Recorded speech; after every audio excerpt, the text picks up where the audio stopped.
really cool.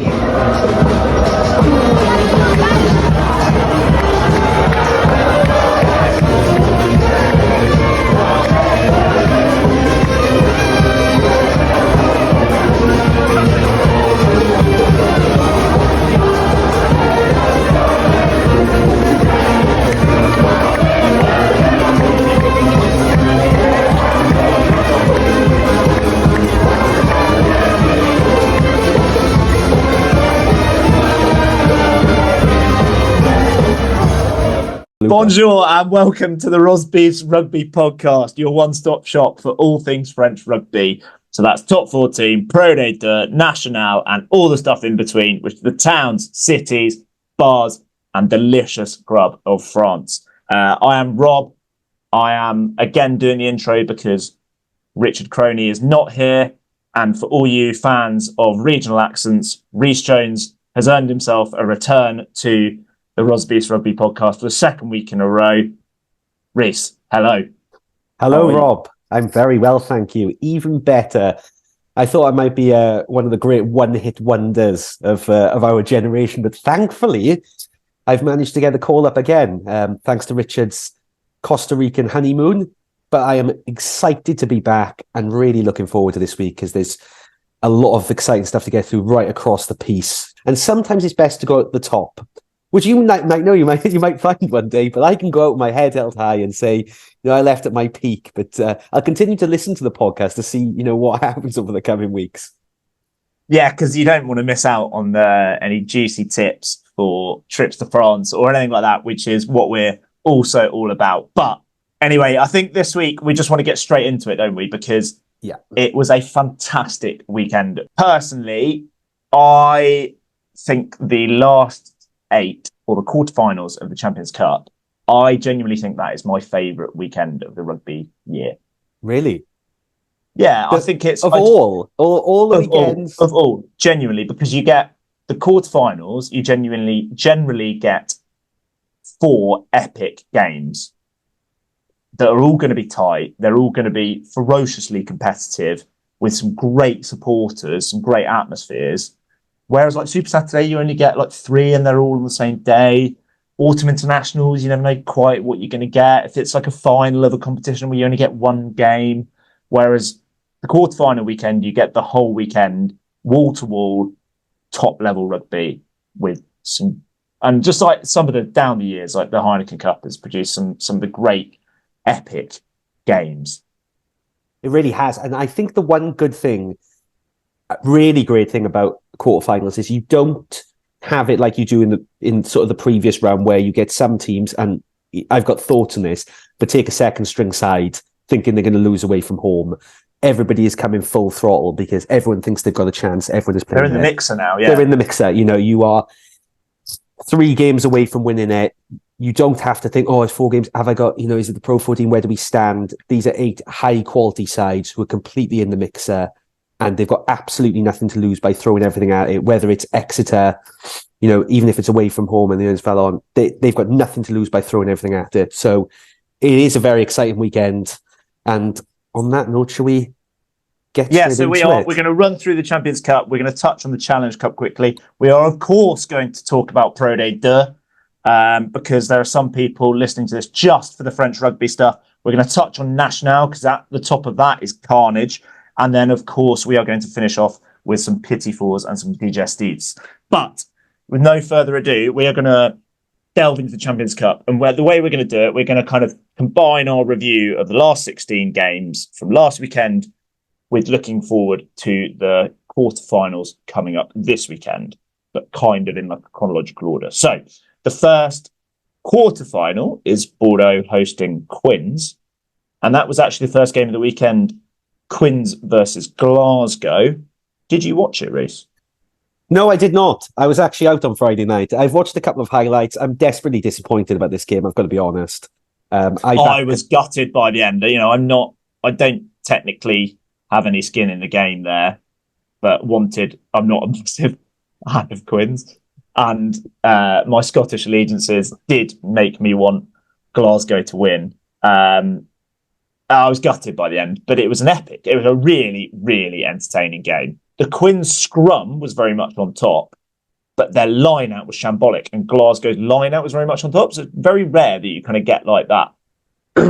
One set piece is one team's dominant, and the other set piece another team's dominant. We kind of joked last week when we talked about Sam Whitelock that Scott Cummins was the best maul defender and best mauler in world rugby, and he must have been listening because he was like, I am. Rob Graham from Rosbifs Rugby thinks I'm the best mauler in world rugby, and yeah, he was bashing around like he had a confidence boost of a man that knew he was the best mauler in world rugby. Well, I think that speaks to two things, and that is one, your ego, and number two, the fact that the legions of Rosbifs fans is now extended to serious players who take their inspiration and listen up, players, because you might get some more for this weekend. Take their inspiration from this podcast, where you throw something out there and they want to make sure it comes true, because the voice of and the arbiter of world rugby is there telling them, I backed you this week, don't let me down. But in all seriousness, like the way he played, they really got in the heads of Quins at maul time and at the line out. Like they were kind of changing their tactics as a result of the fact that Cummins and Jack Dempsey and Matt Fakeson were kind of really and Rory Darge were disrupting them at maul time and line out time, which was fascinating, really, especially for a team like Quins, who are kind of all about, we back ourselves, this is how we play. Go on, Reece. No, sorry, I was going to say, so how do you think the Quins stood up to the test of that, and how did they adapt, particularly at the line out? And secondly, I suppose maybe this is one just to keep your mind on for the preview, but how do you think that affects them going into the Bordeaux game? So I think there was two. So they had them at scrum time. Like Collier definitely had. I was going to try and make a really bad pun there, but the loose end for Glasgow is called Macbeth, not Macbeth.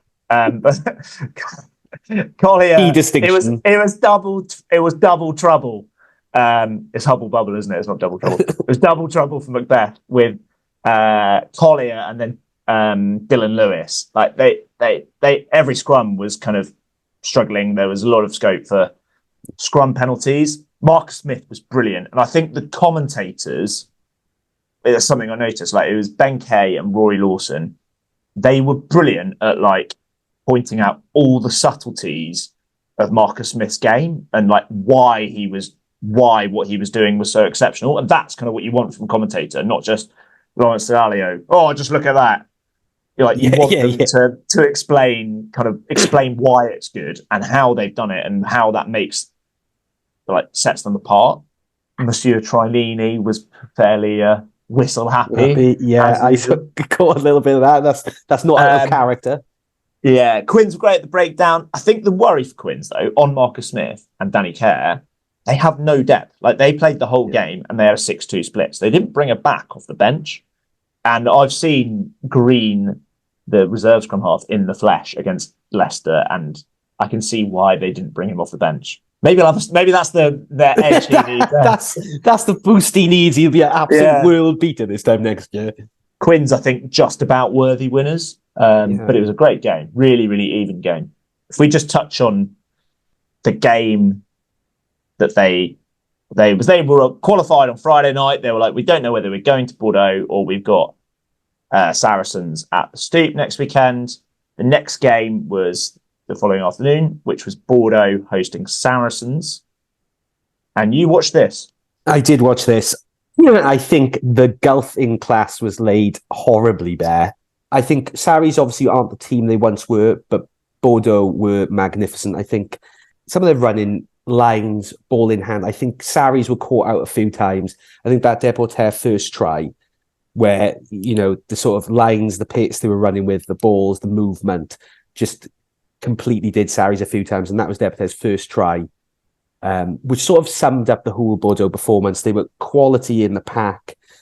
Tamafuna was a bit of a battering ram. He had 12 big carries going forward. They used a lot of their scrum power, give Sarries a bit of a beating, I felt, up front. And then I think that one of the tries of the weekend was that second Deporter try, the hands. It was some of the slickest movement you will see. you can go into the analysis of how they set it up, but in terms of handling, in terms of how slick they were, it was just one of those things that you watch and you think, wow, that is a backline team at the peak of its powers. And I genuinely think that Deporter try, the second one, the first one's also epic. The second one, genuinely, I think might be the best 5 metre tap and go penalty I've seen. Apart from maybe like a Barbarians one where they do like a chip over the back of the head or whatever. But like the hands are just so perfect. And it's forwards as well. It's like Petty was involved. I think one of the other big lumps was like Samu was there, wasn't he? He was the first carrier. Yeah. There's a dummy line from your big lump, Jolmez with his big throw. Like, and then it goes to the backs. And I think just to have that many sets of hands involved who all execute it perfectly and start with forwards running perfect lines as well. It was, I struggled to think, I can't remember a better, you don't see 5 metre tap and go penalties like that. No, you don't. And that's like under 12s, isn't it? Like tap and then we'll just like pass it out because we're good. You know, it was one of those things where you think it's like, as you say, like under 12s, oh, do you know what? We've got this amazing side and we're just going to try this and it all works out perfectly. Yeah. Everyone's running their line at the right time. Everyone's moving, the hands are perfect. But you know that it's a combination of being extremely well coached, B, natural talent, C, an incredible skill set, because everything was to the metronome as well in terms of the timing of the pass, the angle, the timing of the run. And to do that through forwards and backs from 5 meters when you can easily just go, right, we'll smash it up. We'll get them to defend narrowly around the racks. Then we'll throw it out a little bit. We're going to score anyway. But just to do it like that, use the combination. First phase. Yeah, it was exceptional. And as I don't think I've ever seen. It was actually one of the most exciting moments of the weekend. I watched it and then I rewound it like 4 times and I was like, wow, this just gets better. I rewound it because I was like, hang on, I've got to see who was involved in that. Yeah. Because half the backline were involved and they were the second half of the move. Truly stunning. But there was a lot of Defoe's hands for that first Garcia try where he is right on the touchline and it's the second one. Yeah. Where I don't know how he gets that away. It's a hell of a fend through sheer power as well, which sort of it's a proper like go away fend, isn't it? Like get off me. Again, and then the 12s where you've got somebody who's had the growth spurt and is 6 foot and is just like bang, chucking people away. But how he's got that away, again, testament to an incredible skill set, and the handling was perfect all day. I think it's really difficult when Bordeaux are playing like that to imagine. Sarries, as I say, I don't think they're the team they once were, but Pinot, I think he beat 12 defenders, which is not far off a Champions Cup record in of itself, beaten by our man from Exeter who beat 40 in the weekend. But you've got that level of skill set, you've got that amount of quality players, both up front and in the back line. It's going to be an incredibly tough trip for Harlequins. Do you see any? I just want to. So, just on this game, like I don't quite know where I stand on it, and I'm not one for regularly defending Saracens as anyone that supports any team in the Premiership other than Saracens. But I can't quite get my head around this. So there was a lot of crap said before the game. I didn't watch all the build-up. I wasn't watching this game live. And I wanted Bordeaux to win because it gives us more to talk about going towards the next round. And I was like, I just got a feeling Saracens are going to win this. Even when I saw the team and, Farrell's not playing, there was a lot of crap said like, oh, well, Saracens will miss Farrell more than Bordeaux will miss Jalibert. And we teed up, Garcia was a very talented player last week. But Alex Good has played at 10 so many times for Saracens and been brilliant. And this whole team, like on paper, is still has got some genuinely world-class players in it still. And just to back that up, I think there were 3 or 4 guys in the pack that 2 weeks ago matched up with the France team in the Six Nations. So like Ben Earl was brilliant in that France game. Like Jamie George, Mario Itoje. Like Tom Willis came off the bench and he was on the bench and he was starting for this team last year at Bordeaux. So it's like they kind of talk about like the gap and the golf in class, which was evident to see because although it was 10-0 at half time, they had 4 tries chalked off. And like 80% territory for the first 20 minutes or something ridiculous like that. What it was actually, and it's the sort of thing, the lame sort of cliche that people that are in sport talk about, and people that haven't actually played elite level sport don't really know anything about. So forgive me for potentially talking crap here. But it seemed to me like it was just one of those things where Bordeaux were on it and Sarries just, for whatever reason, just weren't at 100%. They weren't quite on it. As soon as the dam broke, it broke. And like their body language was horrific. And their body language wasn't great beforehand. Like walking down that tunnel, which is something like 300, it's not 300 meters. It's a long way by all accounts. 300 meters now. You start in the market in town. Yeah, you start with a bottle of wine, you have to make your way down. If you can make it to the pitch, you're on. I totally get your point though. But I thought this isn't a bad Saracens team. Like they hammered Harlequins like 2 weeks ago. I can't get my head around it. I think that's what it is. Like there was clearly a golfing class, like a monumental golfing class, but I just don't know why. Because I can't really see they definitely didn't like match them physically. But I think that's a mindset thing as well, isn't it? Yeah, I think so. If you look at it, I think to go to your point about sort of looking off the pace, not saying not turning that, but I think, as I said, that first Exeter try where there's a few times in this game defensively where they're completely caught out of position or they've lost their man or one has come up a little bit too early and they've lost the shape. And Bordeaux, if there's any backline that's going to exploit that, then it's Bordeaux to lose one of those sides. But physically, it's not a weak pack Saracens are packing. I know Bordeaux have got some, we can name, we've named them in previous weeks. Puna is like X Factor, isn't he? Yeah, he is. But Lamotte, who is fifth choice probably for hooker for France, he was an absolute pest of the breakdown. He was absolutely everywhere. And you look across and you've got the England captain, so it's kind of like, they're not way off. No, they're not way off, and that has to be a mindset thing in some ways because you're playing against an extremely good pack, but you're an extremely good side with a great history, an incredible record. Perhaps not quite as good as you were, but still are a top European team, and you've looked completely off the pace. And there was that like last dance element of it as well. Like that should have been like that intangible thing in there, and it just kind of didn't amount to anything. And they were like Mako Vinopola looked gutted like towards the end, kind of tearing up maybe.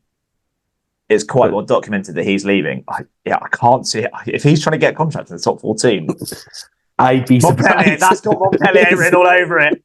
Oh, there's a name. It's got Montpellier. 400k. 400k and a mid-season red card will do you just nicely for Montpellier. I would say like the crowd as well was epic. The Stade Chalban Damas, Rich and I have spoken about quite a lot. But again, Sarries a lot of those players are used to playing in front of big crowds. So I think that was it either. No. I don't know. We've actually had a message from Bill in London saying, "Hi lads, loving the pod. Quick question as a relative newcomer to all things French rugby, ahead of a weekend away to Bordeaux to watch Bordeaux or UBB versus Harlequins. Which Bordeaux players will the Quins coaching staff have to be making plans for in training this week? And are there any names I should be looking out for? Thanks." Well, thank you, Bill. And as a newcomer to French rugby, who would I be picking out? So I'm going to assume Bill has probably seen, if he's coming to this, he's probably watched Six Nations. So he knows Penaud, he knows Maxime Lucu, he knows possibly Deporter and Moefana. I think the big one, and the one that Quins will be wanting to make plans for, and I think they have someone that they can counter that with, is Big Ben Tameifuna, who, to be fair, was in quite a few people's kind of team of the World Cup. He had a couple of outstanding games with Tonga, even though they weren't up to much as a team, unfortunately. And this, I think, is quite key for Quins, is because I imagine Finn Baxter's been playing really well the last couple of weeks, but I reckon they will go with Marler to start because it's up against Big Ben, and they want that parity at the scrum. It's a little known, or little discussed, given the razzle dazzle in the back line, that the Quins' success in recent times, certainly in the Premiership winning year, has been built on a rock solid scrum. Collier's great. Marler is still one of the best scrummaging looseheads in the world. And so if they can get parity up front and stop some of the scrum penalties that Big Ben and that Bordeaux pack were able to get, that will certainly help. It will certainly help at maul time as well. Marler still tackles very hard. He's not as mobile as he once was. So I think the plan for counteracting that would be, I imagine they will start Joe Marler. Big Ben has been brilliant, like not just scrum time. He's really putting himself about. He looks quick. He's carrying hard. He's just getting himself involved the whole time. The other one, any views of kind of Bordeaux players that you think Quins will be making plans for? Anyone to look out for Bordeaux that perhaps we kind of touched on Garcia a bit last week, didn't we? And he did us a solid. Yeah, he did do us a solid. Do you know who I thought played really well? And there's the obvious people that people will know about. Depoter, Luke. I thought Penno was man. I know Garcia won man of the match, but I thought Penno was unbelievable. He was back to his best. He really was. And sometimes you wonder what he is up to, running in circles, but then he somehow makes it work. And it's sometimes seems against the laws of sport, physics, science, the way he dances, and then suddenly comes away having beaten 6 defenders. And you're like, but on Saturday, he was back to his best and he was running some incredible lines, incredible hands. I think on the weekend, Anton McQuell in the back row had a really good game. And I think one to watch for Quins is this really easy sometimes to focus on making plans for some of the really big name stars that Bordeaux have got, but they've also got some extremely good players like McQuell who are really solid at the breakdown, tackle extremely well, make themselves a bit of a nuisance around the fringes. So he was one player that really stood out to me on the weekend beyond some of the more obvious players that you could talk about. And I think that's one thing for the Quins to watch out for, because they've got a quality back row as well, Bordeaux, that can we saw in the try with the skill set. Samu, I think ahead of the game, that was actually one of the things that made me think it was going to be closer, because you looked at the names on paper and you had McFarlane, Earl and Vunipola, and the kind of, my initial thought of that Bordeaux back row was a bit underwhelming. Mikel has played a lot, not like, he's not, he's not the star name, even when you think of like guys like Gazzotti, who's a kind of the up-and-coming 20-year-old, Boschon, our man, the pub landlord, the 22-year-old pub landlord, has also played. But Samu is, he's an Australian international. Tatafu is a Japanese international and has been brilliant in the last few weeks. So I guess that was kind of me being a bit lazy and sleeping a bit on the Ubebe back row. But yeah, I think you're dead right. It's kind of you need those nuts and bolts players, don't you, to sew it all together or do the hard yards, unseen work. The unseen hard work that all back rows like to say they do. Just transitioning between what is a really powerful front five and a great back line, great pair of halfbacks, great centers, great winners. You really do, to make any team like that tick, you need a really strong back row who do the nuts and bolts.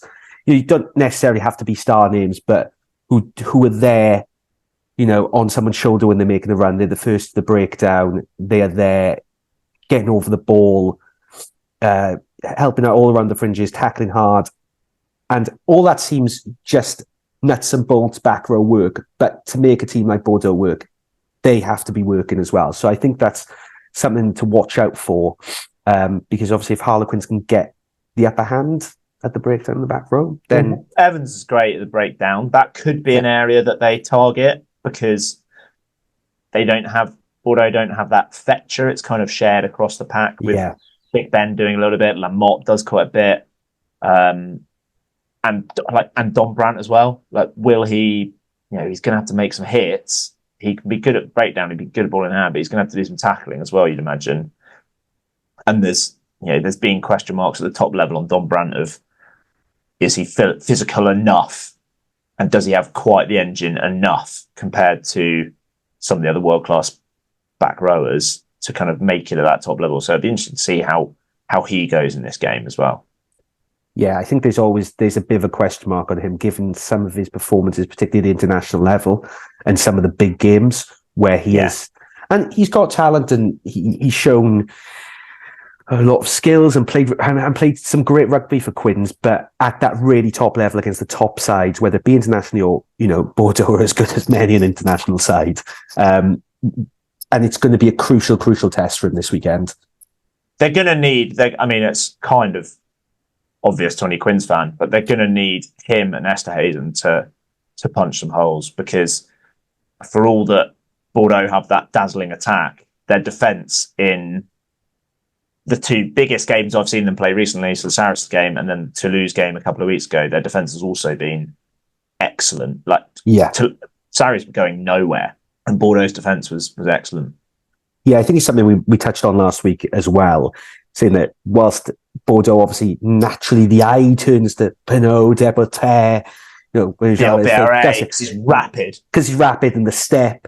It's sometimes slipped the mind that, particularly in recent weeks, they have been fantastic defensively, and Harlequins got a hell of a lot of work to do. And as you say, they're going to have to punch some holes with some of their bigger runners if they're going to have any hope of breaking down Bordeaux, which seems to me very unlikely. So what would you say, Rob? Prediction? Bordeaux to win, I think. I reckon it'll be 40 points they'll put on them. I reckon it could be a very similar scoreline. Yeah, I totally agree. Yeah, I think it'll be a very similar scoreline. I think Quins are going to give it their all, but fundamentally, they're just too strong across the park, Bordeaux. Quins are going away. It's going to be too much for them, but I have no doubt Bill is going to have a fantastic time in Bordeaux on the weekend. One more thing, before we dive into the next set of games, another thing for Bill, because I know he'll be planning his weekend, like if he's anything like me, a bit of last-minute planning, early morning on Saturday, because 4 p.m. kickoff on, I think, local time, Marché du Capucin, which is the kind of more rustic food market in the centre of town. That's a great place. You and I have been there, Reese. I think we had champagne and oysters at 11 o'clock on 3 hours sleep, which was tough. The perfect way to get through any hangover. Or if you're flying into the airport, flying in on Saturday morning, the Marché de Bacalands, which is near the Cité de Vannes, is the kind of nicer, kind of like the timeout market in Lisbon. Either way, both of them, plenty of food and drink options. But I reckon 4 o'clock kickoff, I think gates open probably an hour and a half before, roughly. Get to the ground. Stade Chaban-Delmas looks pumping. Lots of reports from last week that the fans were in the seats way before the game. So sounds like there'll be a good atmosphere before the game. So get to the game, plenty of time. And I imagine afterwards, after a big win over Harlequins, they'll be doing the crowd surfing, rowing thing that we don't know quite how to call it, to a couple of songs that all sound the same. But lots of frivolity to be had after the game, no doubt. So, Bill, I hope you enjoy Bordeaux. Report back. Bill, but we need to move on. Yeah, let's move on. You're not allowed to say anything else. No, that's it. Bye. Let's move on. Okay, so the next set of games, La Rochelle won away at Stormers, and that gives them a trip to the Aviva in Dublin after Leinster beat Leicester. There is one game of the last 16, Reece, that I have not seen a single second of. Do you know which one it is? This is going to surprise people, but it's going to be Leicester-Leinster, isn't it? It is Leicester-Leinster. As a Leicester fan, that's how committed I am to this podcast, guys. I have turned down watching a single second of my team just so I could be well informed. I even watched 10 minutes of Bulls versus Lyon. Did you catch any of Leinster v Leicester? Only little bits, I must admit. I thought actually it was a really good start for Leicester. Leinster just looked a little bit off the pace early on, but obviously they got just briefly. But they had from what I saw, obviously Jameson Gibson Park was fantastic. Obviously it's gone from being Leinster's backup scrum half to now one of the best in the world. I felt Leinster, I was looking at them and yes, they're looking incredible defensively for the most part, but I feel they've lost a little bit going forward in attack. Aren't quite as sharp as they once were, perhaps last year. Maybe I'm being unfair on them. After our studying analysis of that Leinster game, in depth. in depth. But guys, I've got. My views are going to come when we preview their game against exactly. Leinster. And you come for the French angle as well. So, and this game I mean, we are Rosbifs. We are UK based, but we definitely have a love of French rugby. For the French rugby lover, this game was just poetic, wasn't it, Reese? The ending to this game was just glorious. Absolutely glorious. But couldn't have happened better. Do you know what? I couldn't have written it.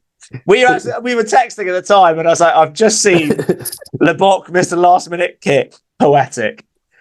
Do you know what? It's a real tragedy, and thankfully I bought some new handkerchiefs and M&S on Saturday morning, so I had to go through a pack of those. It was really poetic, and for every team that has suffered that last couple of minutes box dropped goal or that penalty they've bought 40 metres out and slotted, I think, you could have been anywhere in the world and it's somebody who identified with Liverpool pushing one wide, which, by the way, when we were messaging, when he's lining up, it looks like he's lining about 40 foot left of the post. And, I'm not saying lo and behold, that's where it went. So just a bit of context for people that might not be fully across what the history is here. So in the group stage game, La Rochelle went to Cape Town, played the Stormers. They were completely dominant.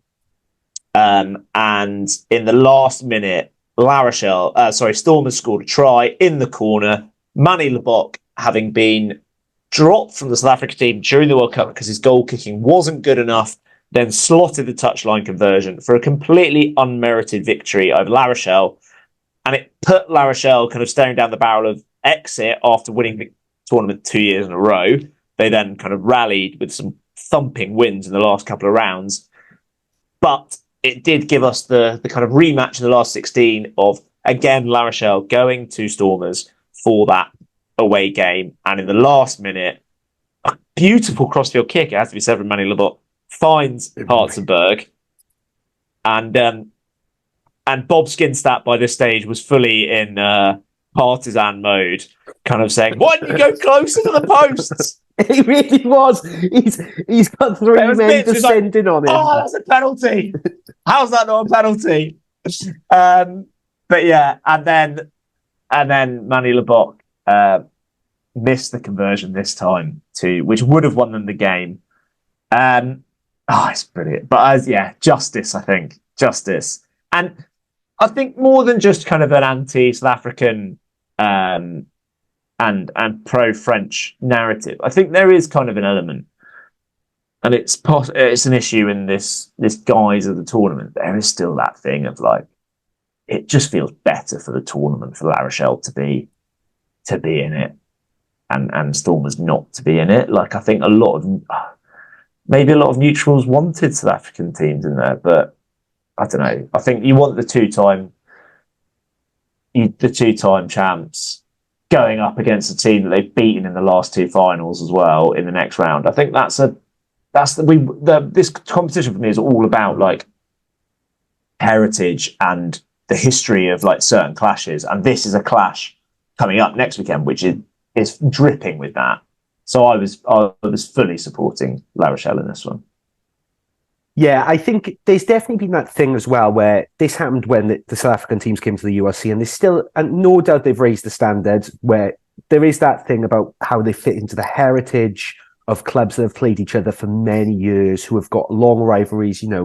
La Rochelle Leinster is, as you say, one dripping in heritage, the last two finals, so much to talk about, but even some of the other great fixtures that we've seen over the last 10, 15, 20 years, where does that fit? Perhaps as time goes on and you start to get these rivalries that build and some mouth-watering clashes, because to take nothing away from the Stormers, they put on what I thought was considering the injury problems they had, their key players missing the front five, I thought there were some absolute standout players for the Stormers. They also had 4 injuries in the game, didn't they? Yes. So 3 went off injured. There was 3 HIAs one for Diamanti, who people love, people rave about. Morat, the captain, had an HIA, and there was another one in there somewhere, but I can't remember who that was. But they were all pretty as one of the other back rowers. It's back because Diamanti came on for one of the back rowers, didn't he? But they were great first half. They were really good first half. Valemsa was brilliant. Valemsa, step fantastic. and offload. Wow. For the try. I enjoyed Manny Lebock as Morat, the kind of big lumbering second row, is trudging towards the line. You've got Manny Lebock next to him just shouting pass the ball and pointing at Herschel Yankees. Manny Lebock, I thought he was really good. His distribution was excellent. They really was good, and Valemsa was fantastic. And I thought their tight five put in a big shift. But it just came for them, didn't it? It just came for them. It just came for them. It was one of those things where you were like, oh, the Stormers might sneak. This is a good first half performance. Tight five play well. They're doing all they can. They're keeping La Rochelle at bay. La Rochelle conceded 13 turnovers, and you're like, this is a quality performance considering the players that La Rochelle have got, particularly that pack. But they just couldn't hold off time in the end. Will Skelton was fantastic. Aldrit was brilliant. Both sides of the ball. Both sides of the ball. 12 or 13 carries, 13 tackles.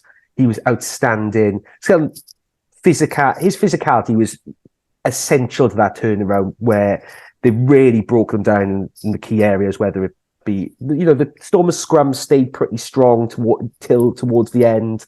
But at the breakdown in the maul, carrying, Skelton was excellent and showed some truly outstanding sportsmanship as well to protect. He was also breaking up fights. It was brilliant. That was lovely to see. He had kind of a protective role all game. Yeah. Sorry, I just cut you off there. No, it was just, I can't remember who it was. It was just who was injured. I think it was Morat. Yeah, and he's just protected being clocked by Will Skelton's knee, which I imagine does knock a man out. Yeah, which is not exactly what you want smacking you in the face during a nice Saturday afternoon in South Africa. But I thought he was fantastic. And I thought La Rochelle, I've got to say, this is taking nothing away from them because particularly the second half, and it was extremely physical display and they broke down what was some great resistance by the Stormers. Thought a couple of times they got the rub of the green, a couple of decisions at the breakdown. And nothing I don't think that would have changed the outcome of the game. But a couple of times you felt the penalty could have gone the other way. The back rower that came on, I've got it written down somewhere, Tiernison or something like that. Yeah. That was borderline. Yeah. But then the yellow for Dylan Lades was completely spot on. And to not give a penalty try there was also completely spot on because La Rochelle had scrambled really well to get lots of players back there. I think on Matt Carley, much like Mr. Trinini, is very whistle happy. And I actually think the end of that game, he dealt with, that is where Matt Carley kind of comes into his own because it was that he had a couple of minutes, camped on the La Rochelle line, scrum resets, all that stuff. And he was just stop the clock, no nonsense, clear instructions of both teams. He doesn't speak any French. We've seen that before, but thankfully he didn't need to for La Rochelle have enough English speakers in that pack for that to be okay. But he was just on top of it. He was in control. He wasn't going to take any shit. And that, it meant the Stormers had the chance to win the game. That clock could have easily wound down and he could have let something happen and then clock goes. And I thought he dealt with it really well. He had a pretty good game generally. I've credit where credit's due. I thought he handled it overall pretty well. I just felt these are always open to interpretation and the decisions. I don't think there was any howlers. I just think on a different day, different ref, you might have got a few different decisions. But I don't think you could argue with the overall result. I think particularly in the second half, as we've said, the Stormers played well. They had some standout players, but in the end, La Rochelle just had a bit too much in their power game. There was a little bit of justice at the end for the La Rochelle and the neutral. And just on the moving on to the kind of looking ahead. So the La Rochelle power came through eventually, and it, for as long as Stormers tried to hold off, it caught up with them at the end. Now, the narrative of the last two finals and the semi-final before that in 2021, La Rochelle's power has come through in the end against Leinster. Certainly last year and the year before in the finals, both quite big comebacks. La Rochelle came from 16 points down against the Stormers. I think it was pretty similar in the final last year against Leinster. Leinster took some key players off towards the end. You might reflect on, but I don't know if this version of La Rochelle is quite that powerful. They're all just they're all at 90% rather than being at 100%. In those previous finals, they've been roaring. And maybe this weekend was kind of a nice tune-up for them. However, they then have to fly back from South Africa and get to Cork, which is where they're training this week. That's not going to help you get up to 100% and tune you up nicely, is it? As you say, then they've got to travel back over to Ireland, even though the Rowan Nagara mind games are started by playing the Leinster songs on the team bus, etc. But are we going to get more opportunities to fucking apparently there was a lot of that at the team talk at halftime. I read afterwards that he gave one of his famous. What will you do next week? Vacances, prochaine semaine. He's a real wordsmith in the cross between English and French. Which is what must get them going. But as you say, that final sometimes it's that culmination of the season. It's that huge game. You're firing on all cylinders. It's a tough week for them. They've had some, they haven't had an easy run of games in the top 14, and Leinster always going to be a powerful side, a powerful pack to break down. So this is going to be an incredibly tight one. I don't know whether it's like that thing of are Leinster bottlers in knockout games? They haven't won a tournament in the last 3 years, I think, including the URC. Yeah. Is this kind of early enough for them to not bottle almost? Like quarterfinals, we can get through one of them.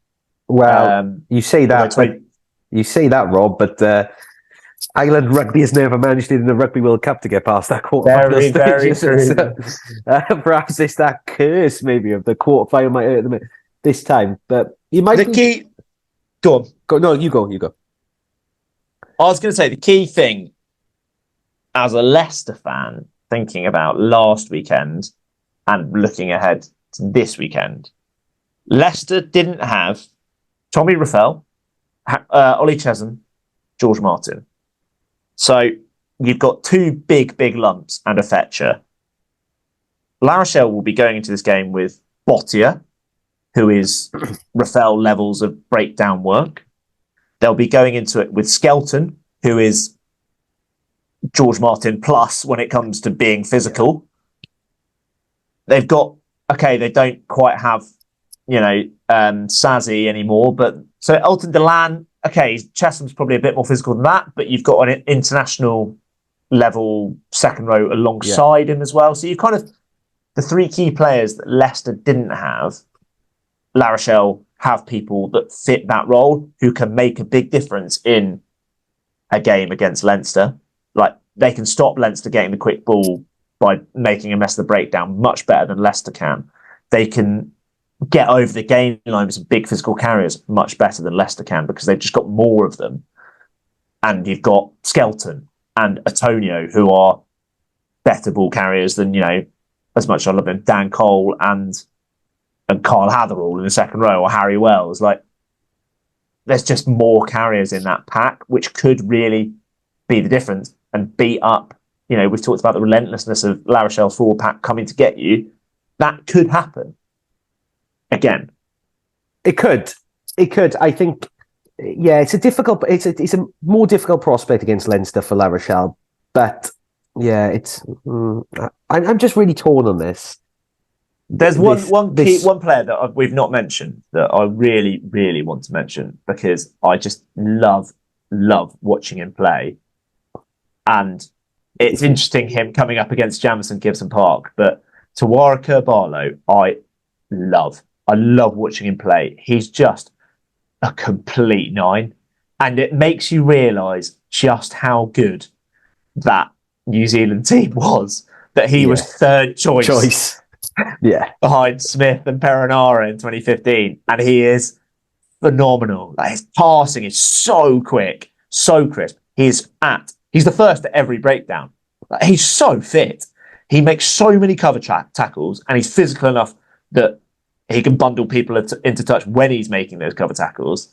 You know, it's like two paths, two different parallel universes, isn't it? Like the guy that had a few of the raw materials and chose to go and be a mercenary in Ireland to get his international caps, and the guy who was kind of humble to his roots, proud of his Maori roots, and stayed in New Zealand, and ultimately, even though he was third choice, didn't win as many caps, ultimately won himself a World Cup in one of the great modern rugby teams. So it's kind of a nice parallel universe there. It's a really nice two sides of it.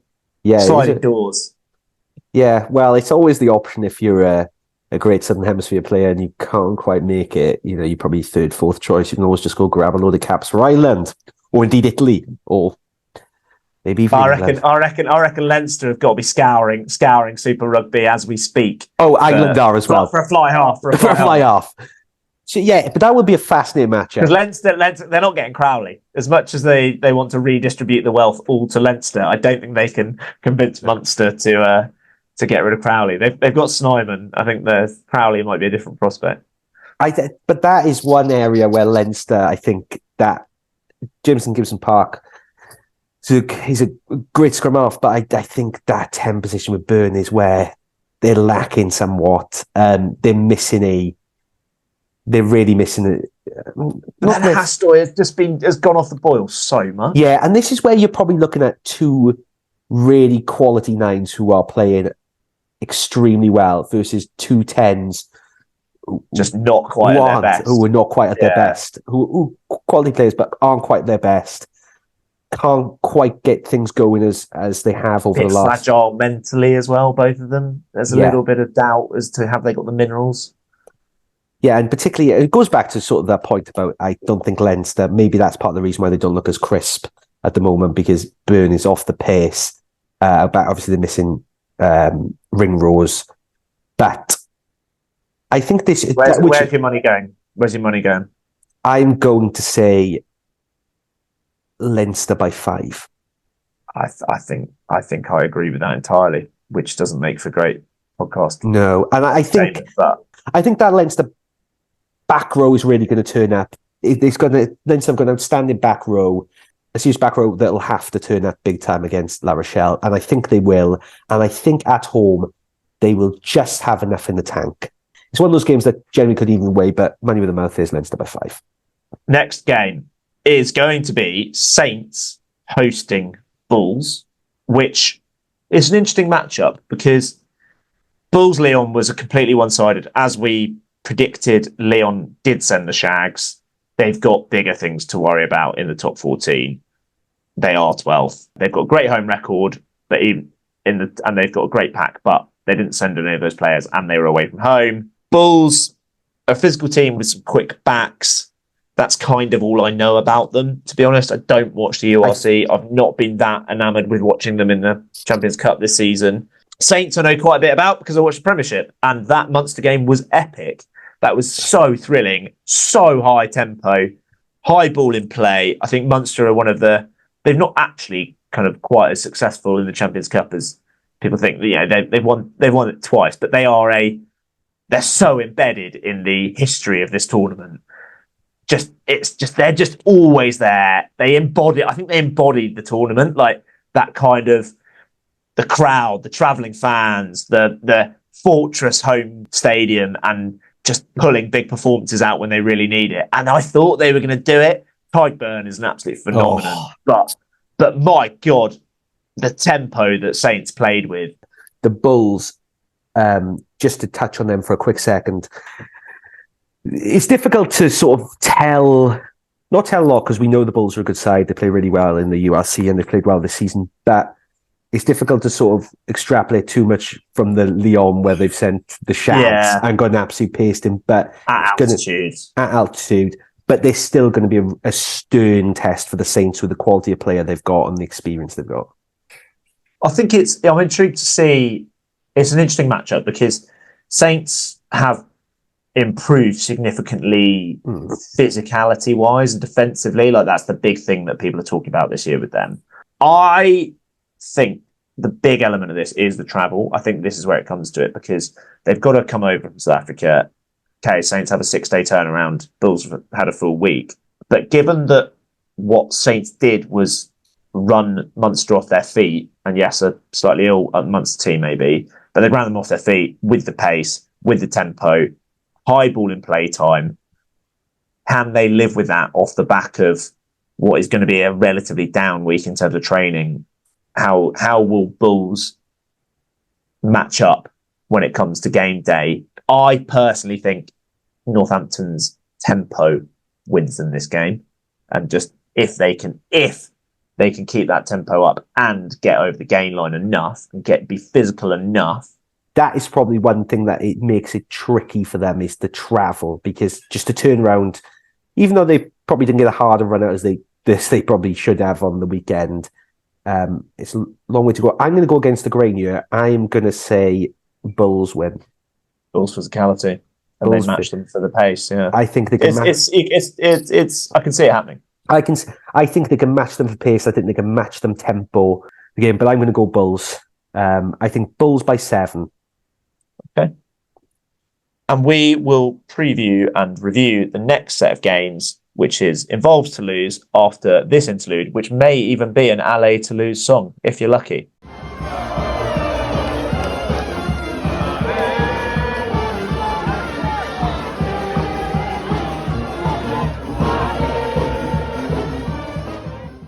I feel like we've been a bit serious so far.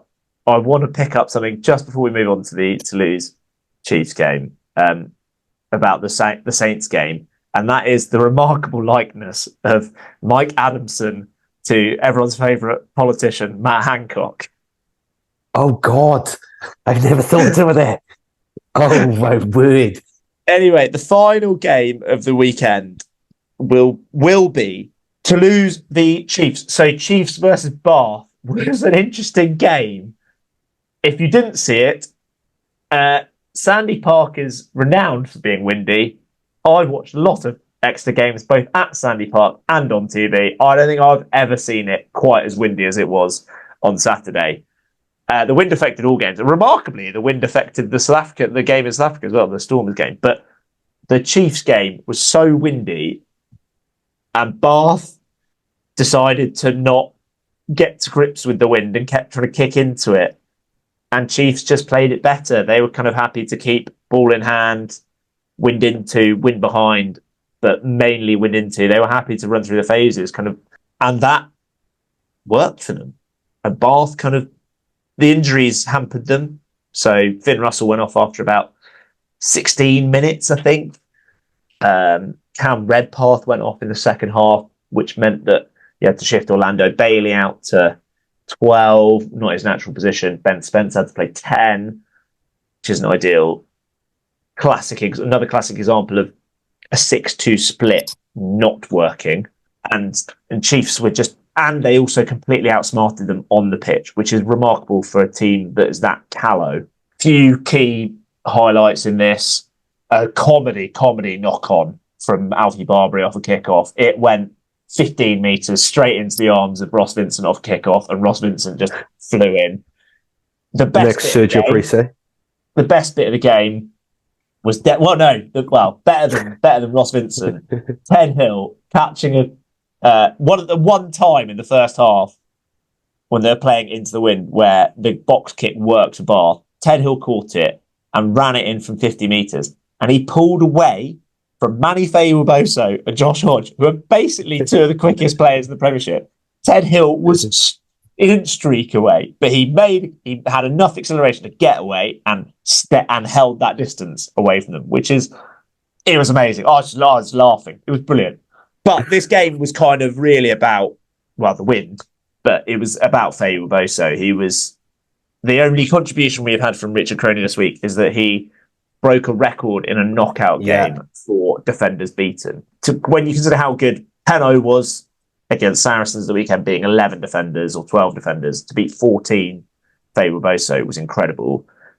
he was powerful. He got himself involved all game, like kind of like Mark Talea was in the World Cup, just always coming off his wing, always getting involved.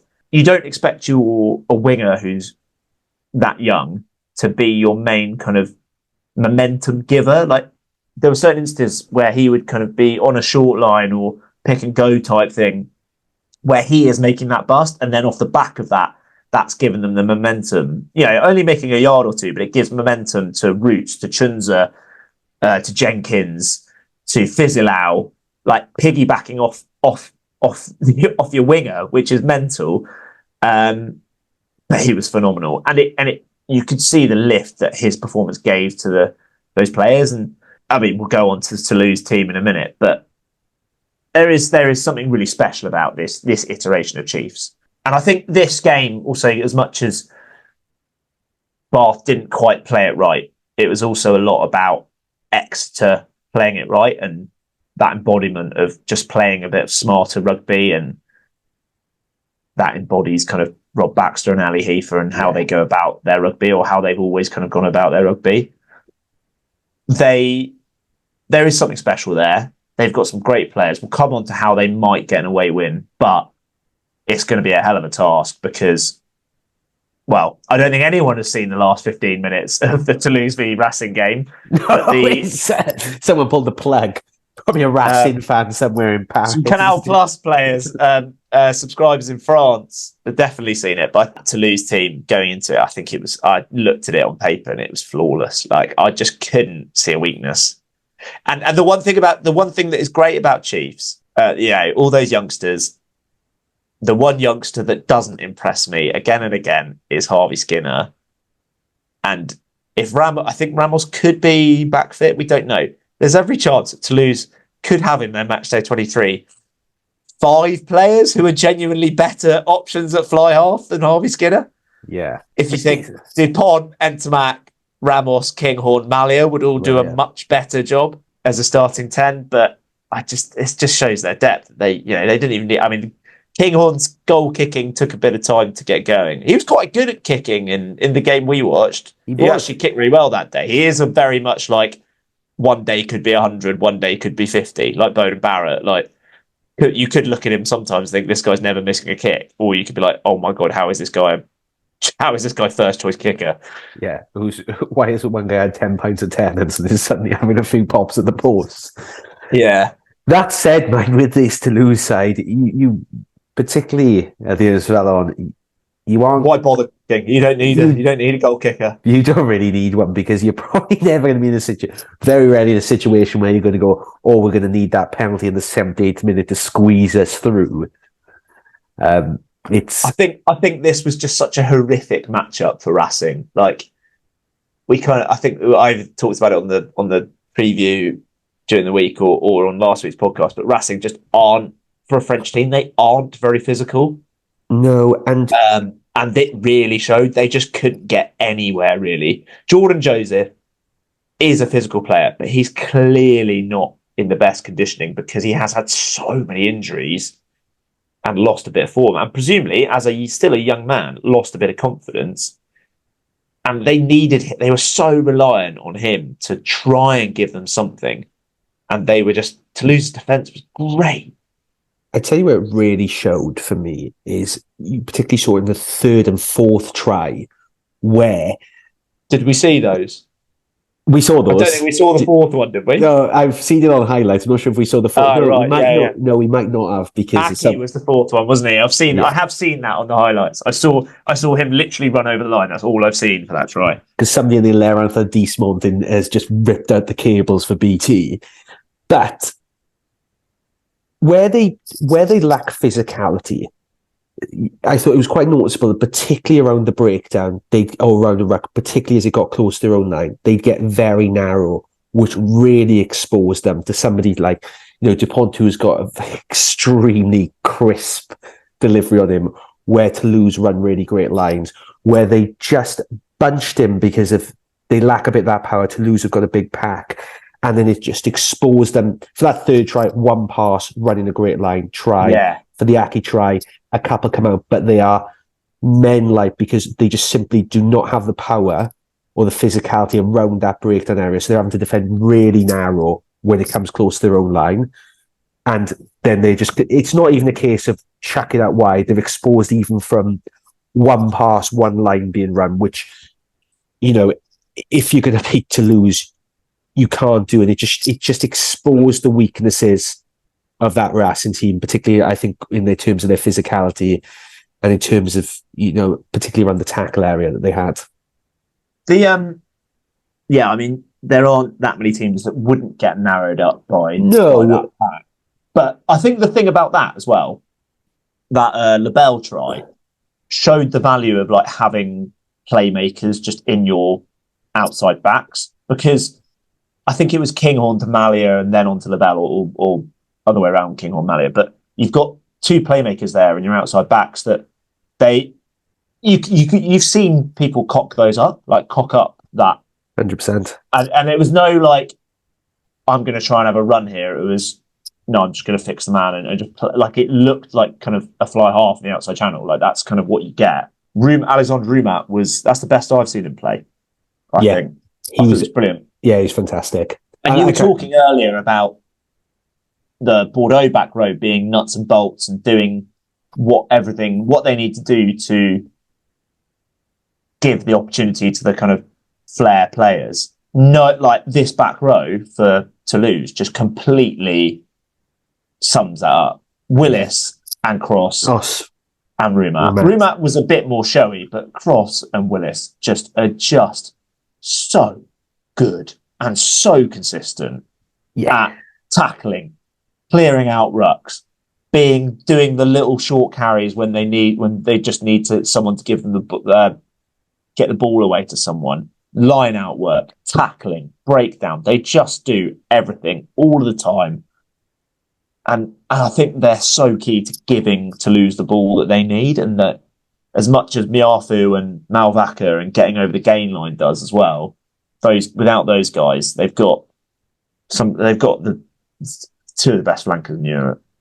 100%. If not the two best for me. Cross has been sensational this calendar year. Yeah, it also. And I love Willis. Yeah, you're a big fan of Willis. On the way to the Toulouse Stadium, and Ernst fell on a couple of weeks back. I had for the Buddies a Beautiful Walk. I had Rob talk about Willis for a good 45 minutes. Talking about how good he was at clearing rucks. Yeah. Also, they set up, and this is obviously a very deliberate thing, but they set up field position really well as well. They do those short carries, keep them going forward, then they set up a move and bang, before you know it, they've scored. And that stuff is just what, as we said with Bordeaux, is just really what makes it all tick. Yeah. It's easy to look at a great try and say, wow, how great was Tony D, because we all love him, how great was Entermac. But that is the glue that sticks everything together and that makes them as good as they are. I mean, Willis, I didn't used to like him. I don't really know why, because he's always been class, but he's really grown on me. It's just such a quality back row. The one thing I suppose for Exeter is their ball was a bit slower than usual to lose. Yeah. On the weekend. I think 43% of their ball was under 3 seconds cleared from a ruck, which even compared to Racing was about 60%. I think the weekend average was around 60%. So, really? Yeah, so I think their ball was... I think that is obviously covered a lot by their extreme strengths in the back line, but the ball was probably a little bit slower than they're used to for Toulouse. A little bit slower than you probably expect. Perhaps something Exeter can try and exploit as one perhaps opening. It's not often you see many weaknesses, and I wouldn't say this is an ongoing weakness, but perhaps it's something that Exeter can look to this weekend as a glimmer of where they might want to try and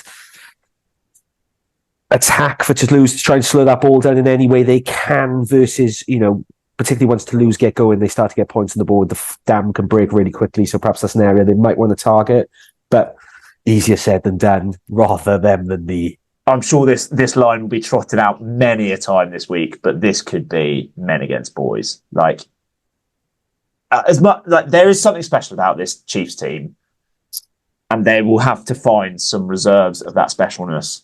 I don't want to fully write them off, but I just think the physicality of Toulouse is going to come too hard for them, and I think last weekend was actually them just being a bit rusty. Like they just knew. I think they knew they had enough in the tank to beat Racing, and Racing were never really going to trouble them, so they never really got out third gear. Could be an early scare, maybe. Chiefs start well, but there's every chance that ultimately Toulouse just completely run away with this. You know, we said Bordeaux Quins could be a kind of 40-something teens scoreline. I think this is going to be. It's hard to see something significantly different in this game. 100%. You know how much I love Sam Warburton, and he was trying his very best to sort of find a little glimmer of hope from the Chiefs. He was like, Toulouse have lost this year a few times. I was thinking, not those.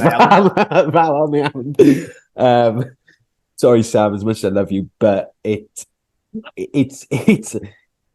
there is, look, I would put my mortgage, or I should say my girlfriend's mortgage, on the fact that Toulouse are robbing this.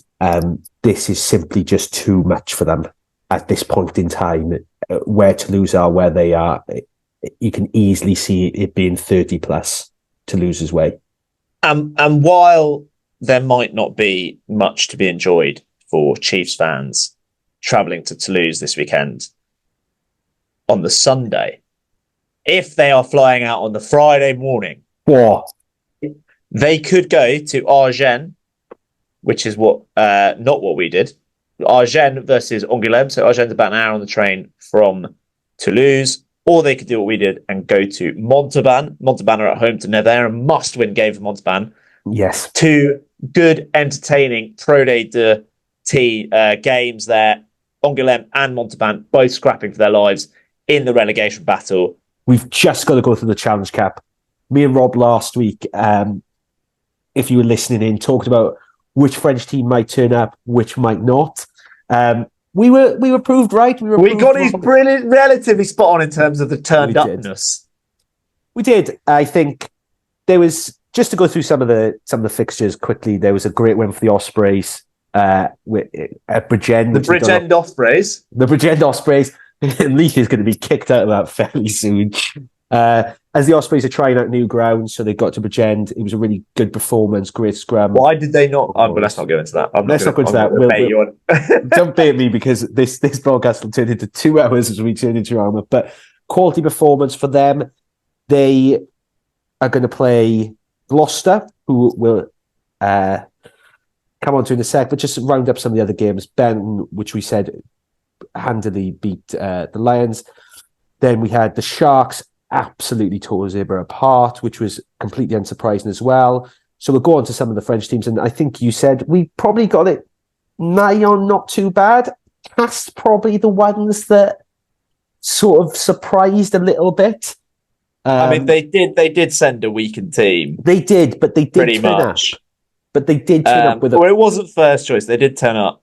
Podcast favourite, Josiah Raisuk, him of Simba ref lifting fame, did start on the wing for Cast, which is a rare outing.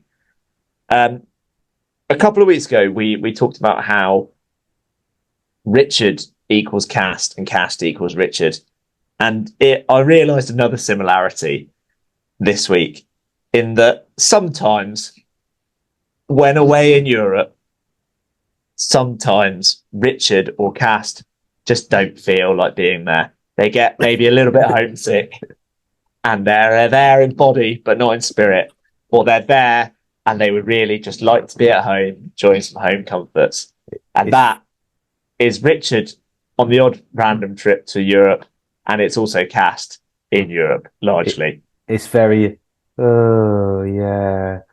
Oh, that, yeah, okay. And yeah, it's not really, yeah. All they're thinking is the 6:40 p.m. back to Stansted, how quickly they can nip on the Stansted Express and get home. They're just not feeling it. Look, they want the home comforts. They want to watch repeats. They've had a bit of fun, and now they just want to go home. Yeah. Talking of absolutely joke performances, which is something we touched on last week, and I probably didn't hide my sort of distaste or not a great deal of love for Montpellier, who were down to 12 men for 10 minutes at one point in the second half. When I'm saying with the absurd red card. Valencia's got another red card. Oh no! Yeah, I know. We said they weren't going to turn up. They did. We said they were going to send a 1.5 team, which I think they kind of did, really. But I also said that they might still win, which I got very, very wrong.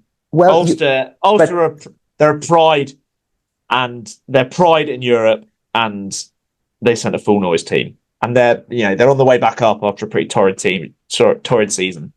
Also, not your fault that Montpellier got 1 red card and 3 yellow cards in the space of about 20 minutes.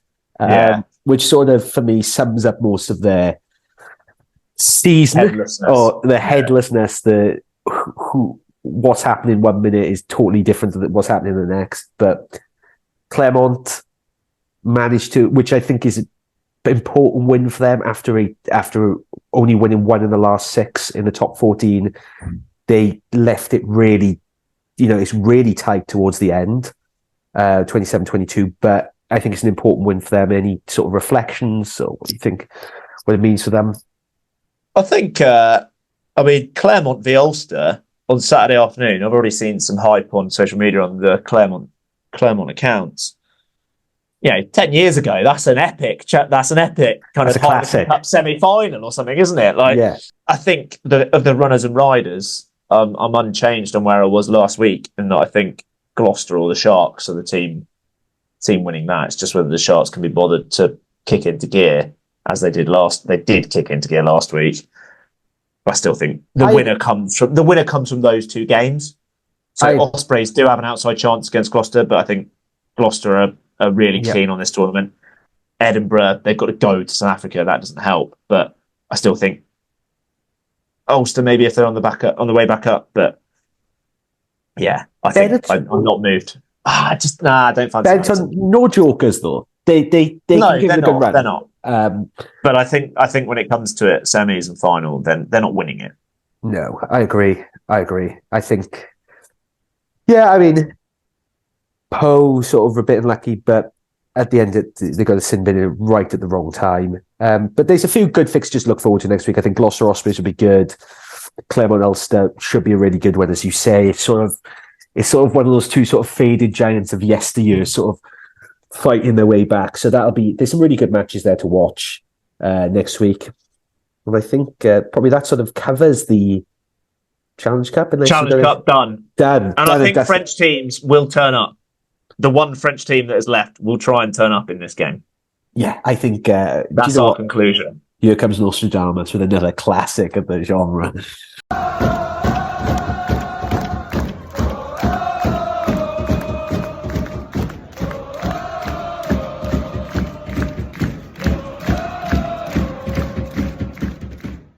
So, on to what everybody's been waiting for. It's certainly the bit that I've hung in here for the last little bit of time for, and why I've turned up for the last couple of weeks is Pro Day Tour. Rob, another big weekend. What caught your eye? There were some fantastic games. What got it for you? The game that really caught my eye, Reese, was the Thursday night game, which we previewed as being a pretty tasty one to look forward to. Dax versus Brive.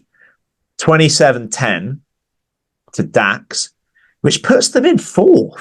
Yeah, wasn't expecting this. Brive, 4 tries to 1. And I'll tell you why this excites me.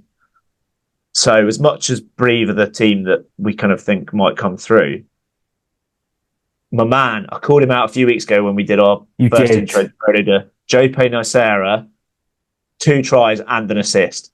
He was phenomenal. One of them was a kind of rubber through and he's just gassed it. There aren't that many people quick enough. One, he's got on the outside of the second row and just fully bumped the fullback.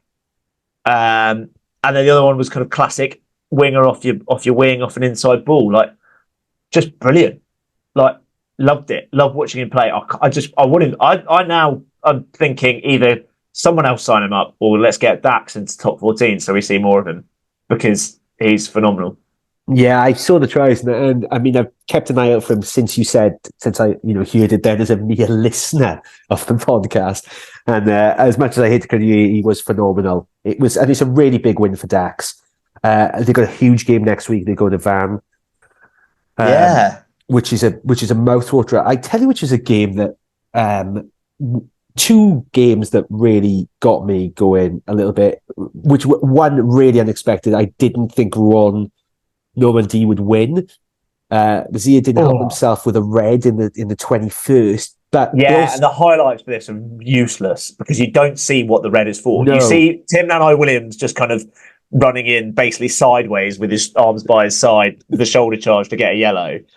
And then in the next minute, there's a red card. I think it was just a high shot based on the conversation. But at that point, they're down to 13 men. It doesn't actually cost them in that moment that much. But I think it would have done eventually.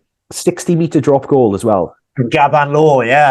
I thought this guy was just an absolute flyer, but turns out he can knock him over from 60 as well, which is pretty useful to be quick. And I mean, it was windy everywhere. I'm going to assume that was downwind. Ye have little faith, my friend. Well, but it gives Rouen an outside chance of staying up because they aren't, staying up both in the access match because they're now only 2 points behind Montauban. So if they can get into the access match, that's kind of in their own destiny to an extent. But they're only 7 points behind Sax V. So there's still just about enough time for them to catch up on Sax V if they keep this run of form going. And actually, I kind of commented on something on Instagram that surely Rouen aren't going to win at home. And I was called out. Rouen have won four in a row at home. You know, they're a good team at home. And I was like, yeah, but Béziers are a different proposition. And I was wrong, you know. Sebastian Tillersboard and his men getting a bit of good form at home, which could keep them up. They're picking up wins. They've been pretty good this calendar year. Yeah, and I mean they haven't got as bad a running as Montauban have, who we mentioned last week, of a terrible horrific running. The Nevers is home this week, which is a must win for them. Saxby have got a Gen away, my boys, which will be a tough game. They're not winning that. They're not winning that. This is your boys. They can't see them winning that. So it's a really Ron put themselves in a position where it looked like maybe 2-3 weeks ago they were down and out. You're thinking they're sick. They're just down. Who is it? Well, because it was their home games were against Béziers and then this week Provence. And as looking from a distance, that they should struggle in those. But Provence haven't been great against the lower teams when going away. So they could pick up another one on Friday night if they continue this home form. The other game, we touched on it there, Sax V were at home to another high-flying team, Van. That was a good game. And actually, it was Van that ended up kicking it off the field. They were kind of happy with the 2 points, which I think is kind of quite mad. It says a lot, though, for people who are joining who probably don't watch a lot of French rugby or get into it, or how well particularly Pro D2 is, that for Van, who, if you look at the table in any other league and you're thinking, wow, they should be smashing it for the win, that is how important points are away from home, regardless of where they sit in the table, where you sit in the table. You know, to think that Van, who are, pushing for that first spot and have been automatic, and they are Saxby of 14th, they're happy taking those draw points. I think another one this week, which was a really good win, and I'm going to have to tell you my moment of the week in a second, but Grenoble, Sam Davis, World Rugby Junior Player of the Year 2013, never quite got to those heights, but put in an incredibly assured performance for another good win. Do you know what? The game, when we went to, Rich and I and a couple of others went to Grenoble in November, he was absolutely, I think he's been injured recently because he hasn't played, and he was on the bench last week. I think he had an injury for a while. He was absolutely class in that game in November. Looked just a class above everyone else, just controlling the game, crossfield kicks, his goal kicking. His goal kicking this game, 3 penalties were longer than 40 metres. He then, 2 minutes to go, has that 40-metre drop goal. He's such a quality player. He's very Cami Lopez-esque. It's never quite happened for him to the extent that when he burst onto the scene. I mean, he said to himself that perhaps he went out too much. Ospreys? He was Ospreys, wasn't he? Yeah, and then he moved to the Dragons. And he freely admits it never quite happened for him in the way it should have. He's still got, I think, 12, 13 Welsh starts, maybe a few more, maybe a few less. But he admits that perhaps he went out a little bit too much, perhaps didn't give the best impression. But there is genuinely a lot of talent there, and is doing the business for Grenoble. Did it for them on the weekend, which was a really important game for them. And look, if they hadn't had those 8 points taken away, look where they'd be now. But their first loss at home this season. Yeah, which is a big thing. Like it's not a. And it means that Grenoble, even with the points deduction, are now only 3 points behind Nevers in 6th. Yeah. So Grenoble, I said, I reckon they've got an outside chance because they've got quality there. They're clearly a better team than their league position is because of the points deduction. They're in with the shout of that barrage. They really are. And it would be great to see down in 9th. Yeah, I'm going to get to breathing one of my Petit-Fours, actually, because I've got a question for you. But if you've been listening to last week and the week before, Rosbifs' absolute hero, friend of the show, multi-band fly half, Buzz Vial, an outrageous break from him for the multi-band try, which he looks like one of those tens that's just enjoyed, the blood sausage and the baguettes and the croissants a little bit too much. But he did a marvellous job, and I was delighted to see that. There was an element of watching your old man in a lads versus dads game, and suddenly the gap opens up, and he has to kind of remember what he used to do, and he's like, "Oh yeah, no, I've still got this. I still got it." And then he's going to go off into the sunset for his couple of pints because he's done his once a season job and his cigarette. Yeah. So, but there's some fantastic games next weekend. We've looked at Rodita, and Rob, you're going to talk us a little bit through Nationale, where Narbonne drew an 8,000 crowd. For 8,000 is that the final number? Yeah, that's what I was going to say. One of the things. It is a derby game against Carcassonne, and that is not far away. But 8,000 in the third tier, that is incredible.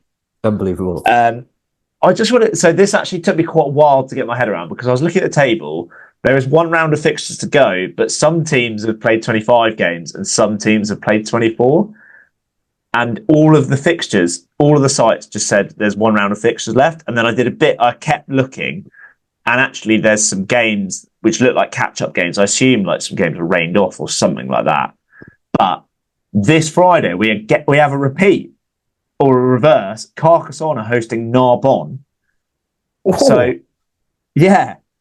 To get them to up to 25 games. So Nice have played 25 games. They're on 88 points in first. Albi, also 25 games. They're on 86 points. Narbonne, 24 games, a game in hand, and this is their game in hand against Carcassonne. After their win against Carcassonne, are on 83. Carcassonne on 79 in fourth. So that win lifted Narbonne above Carcassonne. If they repeat the feat, they could go into second. Conversely, if Carcassonne kind of upturn the odds and win their game at home, they could overtake Narbonne and get into third again. And that takes us into the final weekend. So there is another catch-up game of, I think it's here versus Perigueux, yeah. And then in the final game, which isn't until the 27th, there is also one game there, Nice versus Albi, which is first versus second, separated by 2 points. Wow. And Narbonne and Carcassonne have away games. So, and Narbonne are away to Saracens, who are in fifth on 75 points.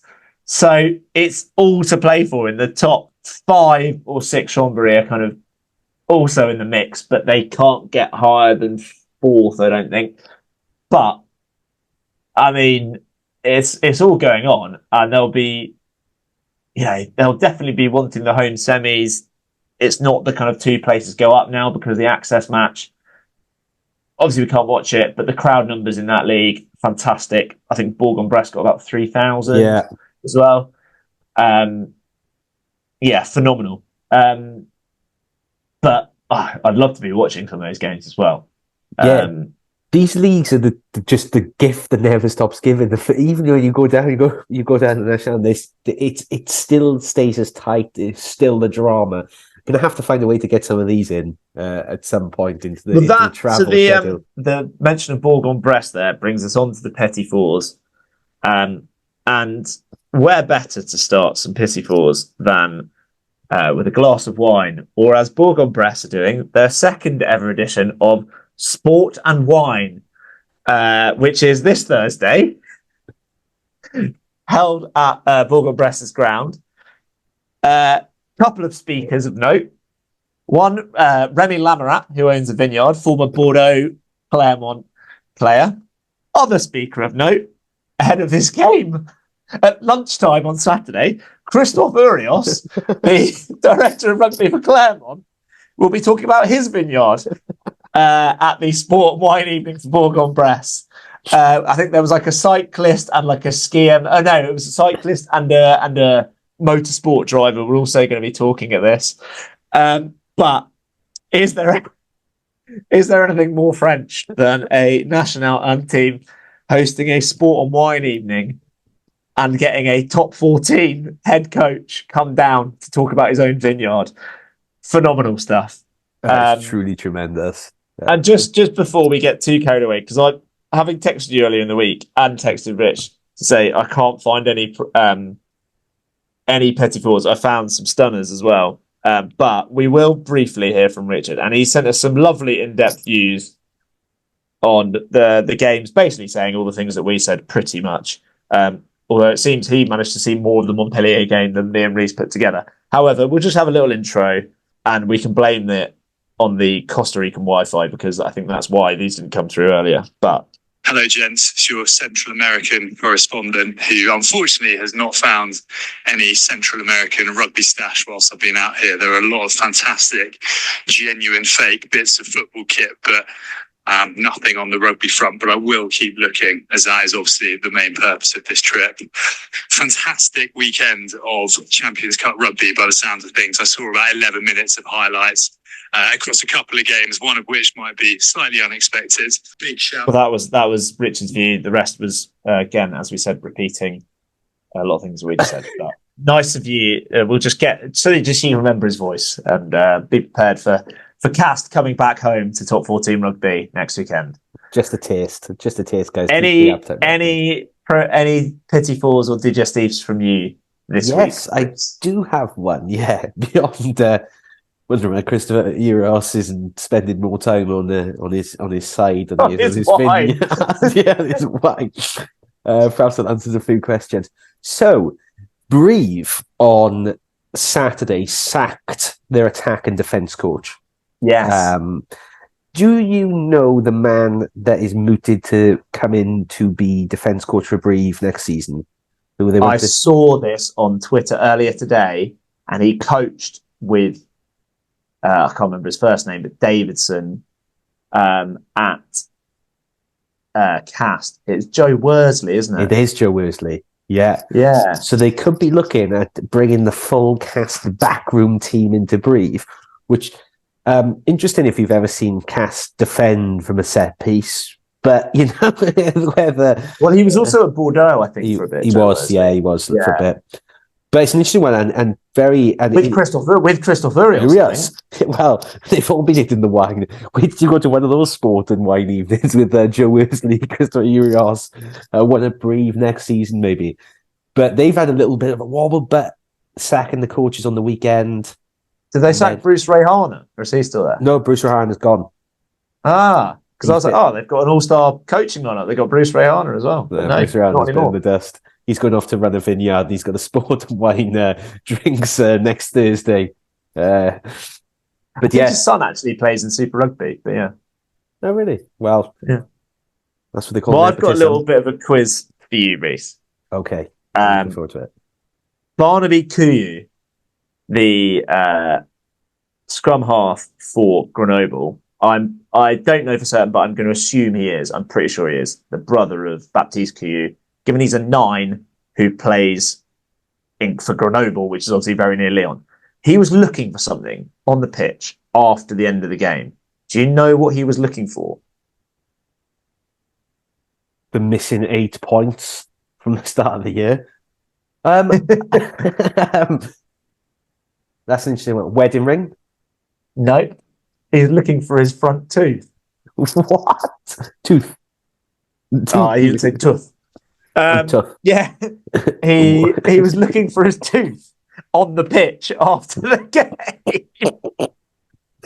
It seems like quite a difficult thing to find. Oh, where did I lose that? Was it the 58th? Was it the 67th? There's literally footage of him carrying around like one of those like shitty water bottles you get given at like festivals. Like, what do you do? Just like hard, like. What do you do when you find it? It's like cracked in two. You're like, oh, the fabulous dentist down the road in Grenoble is going to do a job on this. Wow. I did want to touch on TV deals changes, but I think there's more to run on that. We're moving back to Premier Sports. Apparently, I got an email about it. I don't think the coverage is going to change, but Viaplay are pulling out, so somehow we go back to Premier Sports. However, have you got any more Petit-Fours or Digestifs? Because I have one that I've been so excited to talk to you about. No, I will not. I will not hold you up another second. And we'll finish on this. And I think we want to put this on our socials as well. So hopefully you guys will see it. But I'm going to try and send it to you real time. But there's some context needed. And I've gone to some real deep depths to give full context. So I saw this photo on Instagram. I think it was like Rugby Amateur FR. I'll find it and give them the credit they deserve. It was footage of Iruña versus Leicester. So they are both in the kind of Basque bit of the country. Iruña is very near Saint-Jean-de-Luz. It's very, very near the Spanish border. I've probably pronounced that wrong. Leicester is also very near that area, 20 kilometres southeast of Bayonne, near Espelette, home of Espelette Pepper. But they're very much in that kind of bottom end of the corner because... And that the way the leagues work, so they're in Federal 2B, and Federal is split into 20 divisions nationwide. So they're in Pool 12 of Excellence B, which is regional divisions. So, and also being Rosbifs, there's a big connection here. So this is footage from last weekend. It was the last game of the season. They're kind of mid-table, and it was also the festival. Let me find the correct name. It was the Bayonne Ham Fair at the weekend. An emblematic event promising an epic celebration of local gastronomy, showcasing the famous Bayonne ham and wide variety of other culinary delights from the region. So that was last weekend. And I am going to send you now on Instagram, Reese. Bayonne ham is very famous, obviously, by the way. I am going to send... Yeah, Bayonne ham, lovely stuff. I'm going to send you, if I can find it, if I can get this right. I'm going to send you footage from the 35th minute. And this is going to come through on Instagram, okay? And I want your live reaction. I want your live reaction, and I want you to describe what you can see in the 35th minute of this game. What the fuck is going on here? Sorry, I shouldn't use that. Talk me through what you can see in that picture. This is an absolute mind bender. So what you can see here is it's absolute carnage. This looks like it's like a war zone. It's like a war zone. It looks like a scene from a war movie. So you've got what looks like maybe a medic standing over somebody. Then the other side, you've got a load of players in green, most on the floor, some standing up. Then behind them, you've got half a dozen players on their hands and knees in varying states of one looks completely collapsed as if he's been shot through the back. Then in varying phases of like hands and knees, slightly sitting up, one person as if he's crawling back over a trench or something. It is absolutely... And then there's one winger on the end who looks like he's just had enough and he's going to walk off into the distance straight back to the ham festival. He's like, nah, balls to this. I'm back off. There's a load of ham and wine out there. So extraordinary. I wanted to understand this is tough. It's tough to do in England because I wanted the comparative as well. But it's tough to do in France. They play an Excellence B, which is, I think, the 9th tier of French rugby. So it goes top 14, Pro D2, Nationale, Nationale 2, Fédéral 1, Fédéral 2, Fédéral 3. So Fédéral 3 is the 7th tier, but you also have within that, you have Fédéral B, which is the reserve teams from Fédéral 2, and then you have Excellence B, which is the reserve teams from Fédéral 3. So these guys could play in the 7th tier. The equivalent in the UK, so that took me a long time to work out in French, trying to navigate the FFR website. The equivalent, so just to give you a bit of context, in England you go Premiership, Championship, National 1, National 2, Regional 1, Regional 2, Counties 1, Counties 2, etc. And then it goes, I think you go below that maybe. London Welsh are in Regional 1, which is the 5th tier. And then you've got, so the kind of equivalent teams are kind of like Bournemouth 2s, Havant 2s. So like, these guys are pretty solid. They're not first team. Like, I don't think those guys will be getting paid, but they're no jokers. For your average bloke, they are pretty good rugby players.